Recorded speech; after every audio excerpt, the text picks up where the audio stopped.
আজকে আমরা আলোচনা করব ইকোনমিক ডেভেলপমেন্টের অবস্টেকলস।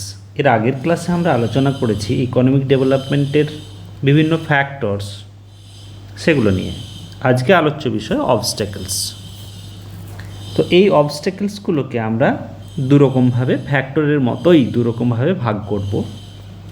কিছু হচ্ছে ইকোনমিক অবস্টেকলস আর কিছু নন ইকোনমিক অবস্টেকলস, অর্থাৎ বাধাসমূহ। অর্থনৈতিক উন্নয়নে যেসব বাধাগুলো আসে কোনো একটা কান্ট্রির ক্ষেত্রে, সেইগুলো দুরকম, ইকোনমিক অ্যান্ড নন ইকোনমিক।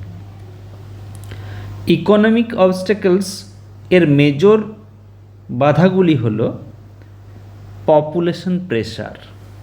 আমরা জানি যে পপুলেশন গ্রোথ একটা লিমিট পর্যন্ত ভালো, একটা কান্ট্রির লেবার ফোর্সের যোগান দেয়, কিন্তু অতিরিক্ত পপুলেশন হলে সেই কান্ট্রির বেশিরভাগ পপুলেশন পিপল এগ্রিকালচার বা প্রাইমারি সেক্টরে ইনভলভ থাকে, ডিসগাইজড আনএমপ্লয়েড হিসেবে ইনভলভ থাকে, অর্থাৎ সেই কান্ট্রির ইকোনমিক ডেভেলপমেন্টে বাধা সৃষ্টি হয়। Next, vicious circle of poverty. এটা প্রায়ই আন্ডার ডেভেলপড কান্ট্রির একটা বৈশিষ্ট্য হিসেবে লক্ষ্য করা যায়। ভিসিয়াস সার্কেল অফ পভার্টি দুরকম, ক্যাপিটাল সাপ্লাই সাইড আবার ডিমান্ড সাইড দুরকমভাবেই হয়। এই জিনিসটা কি না, পভার্টি এই কারণে একটা কান্ট্রি ডেভেলপড হতে পারছে না, আবার একটা কান্ট্রি ডেভেলপড হতে পারছে না এই কারণে পভার্টি রয়েছে, এইরকম একটা ফ্যাক্টর। এটা ল্যাক অফ ক্যাপিটালের জন্য হয়। আমরা এখানে সাপ্লাই সাইডটা দেখার চেষ্টা করি যে বিষয়টা কীরকম। না, একটা সার্কেল তৈরি হয় কিভাবে না, একটা আন্ডার ডেভেলপড কান্ট্রির ক্ষেত্রে দেখা যায় পভার্টি বা দারিদ্র্যর কারণে সেখানে মানুষদের লো ইনকাম লো হচ্ছে, যে কারণে সেখানকার মানুষদের সেভিংসটাও কিন্তু লো। সেই সেভিংস লো হওয়ার কারণে ইনভেস্টমেন্টটাও লো। আবার ইনভেস্টমেন্ট লো হওয়ার কারণে লো প্রোডাক্টিভিটি, উৎপাদনশীলতাটাও লো, এবং লো প্রোডাক্টিভিটির কারণে এগেন লো ইনকাম। অর্থাৎ এইরকম একটা সার্কেল চক্রাকারে চলতে থাকে। এটাই ভিসিয়াস সার্কেল অফ পভার্টি। তো এইরকম একটা ভিসিপি যদি কান্ট্রিতে এক্সিস্ট করে, তাহলে সেই কান্ট্রির পভার্টি থেকে যায়, অর্থাৎ ডেভেলপ হওয়াটা মুশকিল হয়। সেক্ষেত্রে অন্য রকম টেকনিক অবলম্বন করতে হয় এই চক্রটা ভেঙে বেরিয়ে আসার জন্য। মার্কেট ইমপারফেকশন, এটা একটা ইম্পর্ট্যান্ট ফ্যাক্টর। মার্কেটে একটা কান্ট্রির মার্কেট, অর্থাৎ লেবার মার্কেট, ক্যাপিটাল মার্কেট, এই সব মার্কেট, এই লেবার মার্কেটের ক্ষেত্রে যে লেবার রিসোর্স রয়েছে, সেই ফ্যাক্টরগুলো অনেক জায়গায় ডিসগাইজড আনএমপ্লয়েড হয়ে পড়ে আছে। অর্থাৎ লেবার কাজ পাচ্ছে না, তাই বাধ্য হয়ে এগ্রিকালচার সেক্টরে বা ওই রকম কোনো সেক্টরে, ট্র্যাডিশনাল কোনো সেক্টরে কাজ সে করছে, অনিচ্ছা সত্ত্বেও কাজ করছে সেখানে। অন্যদিকে দেখা যাচ্ছে কোনো একটা মার্কেটে বা কোনো একটা এরিয়াতে হাই কস্ট লেবার ইউজ করে প্রোডাকশন করতে হচ্ছে। এটা মার্কেট ইমপারফেকশন, অর্থাৎ ঠিক নলেজটা নেই মার্কেটের, যে কোন জায়গায় কোথাকার লেবারকে কোন জায়গায় নিয়ে গিয়ে কাজ করানো যেতে পারে, এরকম ব্যাপার। ঠিক এটা যেমন ফ্যাক্টর অফ প্রোডাকশনের ক্ষেত্রে হলো, ঠিক উৎপাদনের বিষয়গুলোর ক্ষেত্রেও কোথায় কোনটা কিভাবে বিক্রি করতে হবে, কোথায় কীরকম চাহিদা রয়েছে, বা কোথায় কীরকম প্রাইস সেট করতে হবে, এই সমস্ত ইমপারফেকশনসগুলো কাজ করে আন্ডার ডেভেলপড কান্ট্রিতে। অ্যাডভার্স ইন্টারন্যাশনাল এনভায়রনমেন্ট, আন্তর্জাতিক যে মার্কেট, ইন্টারন্যাশনাল ট্রেড, আমরা এক্সপোর্ট করি, দেখা যাচ্ছে যে আমাদের এক্সপোর্ট করা প্রোডাক্ট সেখানে সেল হচ্ছে না বা সেখানে ডিমান্ড নেই, বা এক্সপোর্ট করা প্রোডাক্টের আমরা যে প্রাইসে সেল করছি তার থেকে লো প্রাইসে অন্য কোনো কান্ট্রি সেখানে সেল করছে। অর্থাৎ অ্যাডভার্স আমাদের পক্ষে যাচ্ছে না ইন্টারন্যাশনাল এনভায়রনমেন্ট, যে কারণে আমরা আন্ডার ডেভেলপড থেকে যাচ্ছি, অর্থাৎ ইকোনমিক ডেভেলপমেন্টে বাধা সৃষ্টি হচ্ছে। Lack of preparation for industrial revolution, শিল্প বিপ্লব শিল্পের যে রেভলিউশন, একটা বিপ্লব বা চেঞ্জেস, টেকনিক্যাল প্রোগ্রেস, এইগুলো প্রিপারেশন আমাদের ল্যাক রয়েছে, ঘাটতি রয়েছে। কাদের না? যারা আন্ডার ডেভেলপড কান্ট্রি তাদের। আন্ডার ডেভেলপড কান্ট্রির ক্ষেত্রে দেখা যায় যে ইন্ডাস্ট্রিয়াল সেক্টরে তেমন একটা গ্রোথ হয়নি। কেন হয়নি? কারণ বিভিন্ন কারণ রয়েছে। ফ্যাক্টর অফ প্রোডাকশন, সেগুলোর কস্ট বেশি, র মেটেরিয়াল এর কস্ট বেশি বা অপ্রতুলতা, এই সমস্ত কারণে ইন্ডাস্ট্রিয়াল ডেভেলপমেন্ট হচ্ছে না। বা টেকনোলজি নিউ টেকনোলজি আমরা অ্যাডাপ্ট করছি না, যে কারণে এটা ঘটছে। এফিসিয়েন্সি ইন ফ্যাক্টর ইউজ, যে ফ্যাক্টর আমাদের রয়েছে, ফ্যাক্টর কি না? ফ্যাক্টর অফ প্রোডাকশন, অর্থাৎ র ম্যাটেরিয়াল, লেবার, ক্যাপিটাল, যাই রয়েছে একটা আন্ডার ডেভেলপড কান্ট্রির ক্ষেত্রে, সেই আন্ডার ডেভেলপড কান্ট্রি সেইগুলোকে এফিসিয়েন্টলি ইউজ করতে পারছে না। অর্থাৎ কোনো একটা এশিয়ার কোনো একটা কান্ট্রিতে প্রচুর কোল রয়েছে, কিন্তু সেই কোলটা সে ইউজ করতে অক্ষম। আফ্রিকার কোনো একটা কান্ট্রিতে প্রচুর পরিমাণে কোল রয়েছে, কয়লা রয়েছে, সেটা সে ইউজ করতে পারছে না। এই ইউজ করতে না পারা, এফিসিয়েন্টলি ইউজ করতে পারছে না, হয়তো অতিরিক্ত খরচ করে ফেলছে, নষ্ট করে ফেলছে, এরকম ব্যাপার। এই না করতে পারা বা এরকম কাজটা আন্ডার ডেভেলপড কান্ট্রির একটা বৈশিষ্ট্য।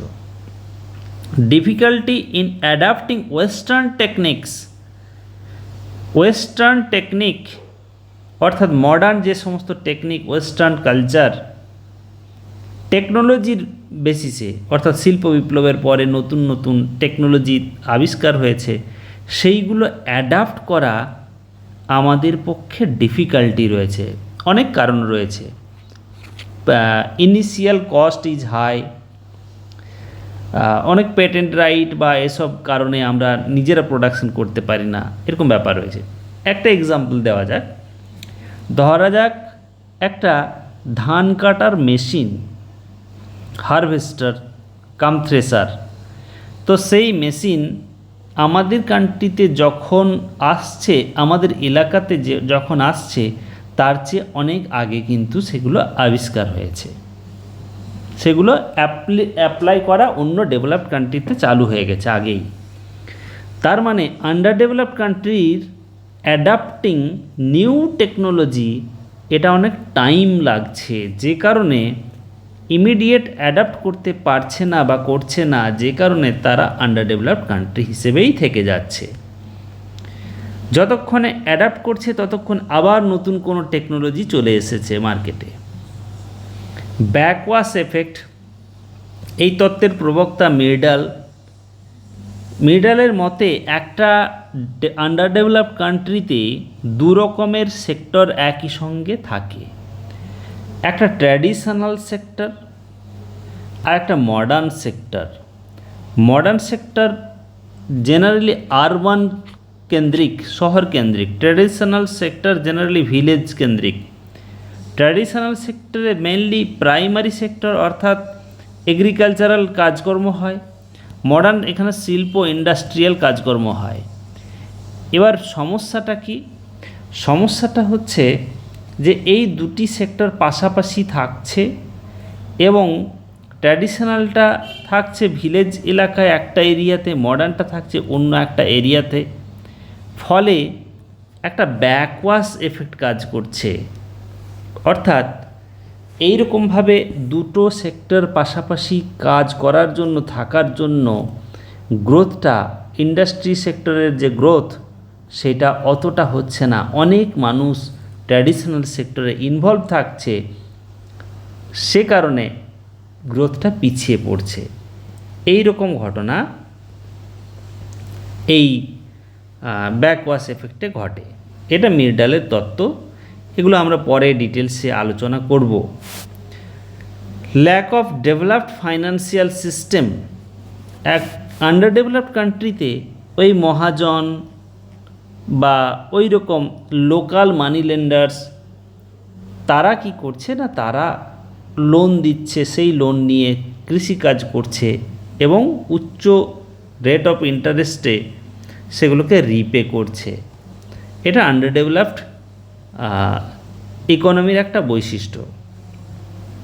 কিন্তু এই সিস্টেম না থাকার জন্য ডেভেলপ ফাইন্যান্সিয়াল সিস্টেম অর্থাৎ ব্যাংক ব্যবস্থা, শেয়ার মার্কেট, এই সমস্ত সিস্টেম না থাকার জন্য আন্ডার ডেভেলপড কান্ট্রিতে সেই কান্ট্রি সেভাবে গ্রো করতে পারছে না। অর্থাৎ অর্থনৈতিক দিক দিয়ে যে সমস্ত বাধাগুলো, সেগুলো হলো এইগুলো মেজর অবস্টেকেলস বা বাধাসমূহ। নেক্সট আমরা দেখব আদার ইকোনমিক অবস্টেকলস। এই অবস্টেকলসগুলো ইম্পর্ট্যান্ট, কিন্তু আগেরগুলোর মতো অতখানি মেজর বা অতখানি মোস্ট ইম্পর্ট্যান্ট নয়। Unwillingness to take risk. Under developed কান্ট্রির ক্ষেত্রে অনেক সময় দেখা যায় যে রিস্ক টেকার পারসন, অর্থাৎ যে সমস্ত ইন্ডাস্ট্রিয়ালিস্ট বা এন্টারপ্রেনিয়র, তাদেরকে রিস্ক বহন করতে হয়। একটা প্রোডাকশন করতে গেলে রিস্ক থাকে, কোনো কিছু নতুন টেকনোলজি অ্যাডাপ্ট করতে গেলে রিস্ক থাকে, তো সেই রিস্ক নিতে চায় না, এইরকম ব্যাপার হয়, যে কারণে প্রোডাকশন হয় না। Lack of efficient organisers. দক্ষ এন্টারপ্রেনিয়র অর্থাৎ ল্যান্ড, লেবার, ক্যাপিটাল এইগুলোকে একত্রিত করে প্রোডাকশনে বা উদ্যোক্তা, এফিসিয়েন্ট উদ্যোক্তার অভাবের জন্য প্রোডাকশন হয় না। রিসোর্স থাকা সত্ত্বেও প্রোডাকশন হয় না। Lack of institutions providing technical know how. অর্থাৎ কোনো নতুন টেকনোলজি এলে সেই টেকনোলজিগুলোকে অ্যাডাপ্ট করানোর জন্য কোনো ট্রেনিং স্কুল বা কোনো কোর্স এইসব সেভাবে নেই, যে কারণে পিছিয়ে পড়ে টেকনিক্যাল স্কিল দেওয়ার জন্য। ফলস্বরূপ আনস্কিল্ড লেবার ওয়ার্কার নিয়ে আমরা কাজ করি, যে কারণে under developed country under developed থেকে যায়। Lack of transport communication system, transport system এগুলো ভালো না হওয়ার জন্য আন্ডার ডেভেলপড কান্ট্রি পিছিয়ে পড়ে। কারণ যে প্রোডাক্ট তৈরি হচ্ছে সেই প্রোডাক্টকে এক জায়গা থেকে অন্য জায়গায় ট্রান্সপোর্ট করতে হবে, কিন্তু সেটা আমাদের অনেক সময় হয় না আন্ডার ডেভেলপড কান্ট্রিতে। Under developed agricultural system. Under developed কান্ট্রির এগ্রিকালচার সিস্টেমটাও আন্ডার ডেভেলপড, মানে ওই ট্র্যাডিশনাল সিস্টেম ব্যবহার করছে এগ্রিকালচারের, modern system, modern irrigation system ব্যবহার করছে না, টেকনোলজি ব্যবহার করছে না। এই রকম যে সমস্ত কান্ট্রি আন্ডার ডেভেলপড, তাদের ক্ষেত্রে এই সমস্ত বিষয়গুলো বাধা হয়ে দাঁড়ায়। এবার আমরা দেখব সোশিও পলিটিক্যাল অবস্টাকলস, অর্থাৎ যেগুলো পুরোপুরি ইকোনমিক ফ্যাক্টর নয়, non economic factors. Lack of stable government. যদি সরকারের মধ্যে অস্থিরতা দেখা যায়, সে সময় ডেভেলপ ব্যাহত হয়। যেমন আমরা পাশাপাশি কান্ট্রিগুলোতে দেখেছি, রিসেন্ট এক্সাম্পল বাংলাদেশ, সে সময় সরকারি অস্থিরতার জন্য উন্নয়ন বন্ধ, এরকম একটা ব্যাপার। Weak law and order system, দুর্বল justice system, law and order system, প্রশাসনিক সিস্টেম, অর্থাৎ এই ল অর্ডার ঠিকঠাকভাবে আইন শৃঙ্খলা এগুলো যদি মেনটেন না হয় তাহলে ডেভেলপমেন্টের উপর প্রভাব পড়ে। Inefficient and corrupt bureaucracy, inefficient এবং করাপ্ট যদি সরকার হয়, আমলারা যদি হয়, যে লেভেলগুলো রয়েছে সেই লেভেলের পদাধিকারী অফিসারেরা যদি করাপ্টেড হয় অথবা ইনএফিসিয়েন্ট যদি হয় তাহলেও ডেভেলপমেন্ট ব্যাহত হয়। প্রেজেন্স অফ প্রেজুডিস, সুপারস্টিটিয়াস, এই সমস্ত বিষয়গুলো, অহংকার, কুসংস্কার, এই সমস্ত বিষয়গুলো আমাদের যে কোনো আন্ডার ডেভেলপড কান্ট্রির ডেভেলপমেন্টটাকে ব্যাহত করে। ফেথ ইন ডেস্টিনি, ভাগ্যের উপর হাত ছেড়ে দেওয়া, ইলিটারেসি, অশিক্ষা, এই সমস্ত বিষয়গুলো সোশিও পলিটিক্যাল বিষয়, এগুলো সরাসরি ইকোনমিক ফ্যাক্টর নয়, কিন্তু এগুলোও আমাদের ডেভেলপমেন্টে ব্যাহত করে। তাহলে যে সমস্ত কান্ট্রি আন্ডার ডেভেলপ থেকে যাচ্ছে তাদেরকে ডেভেলপ করতে ব্যাহত হচ্ছে, তার যে সমস্ত রিজন বা কারণ বা যেগুলো বাধা, সেইগুলো হচ্ছে এইগুলি। তাহলে এগুলো লাস্ট স্লাইডে যেগুলো যাচ্ছে এগুলো সবকটাই কিন্তু সোশিও পলিটিক্যাল, হয় সোশ্যাল অথবা পলিটিক্যাল বিষয়, এগুলো non economic obstacles two economic development. এই পর্যন্ত, থ্যাংক ইউ।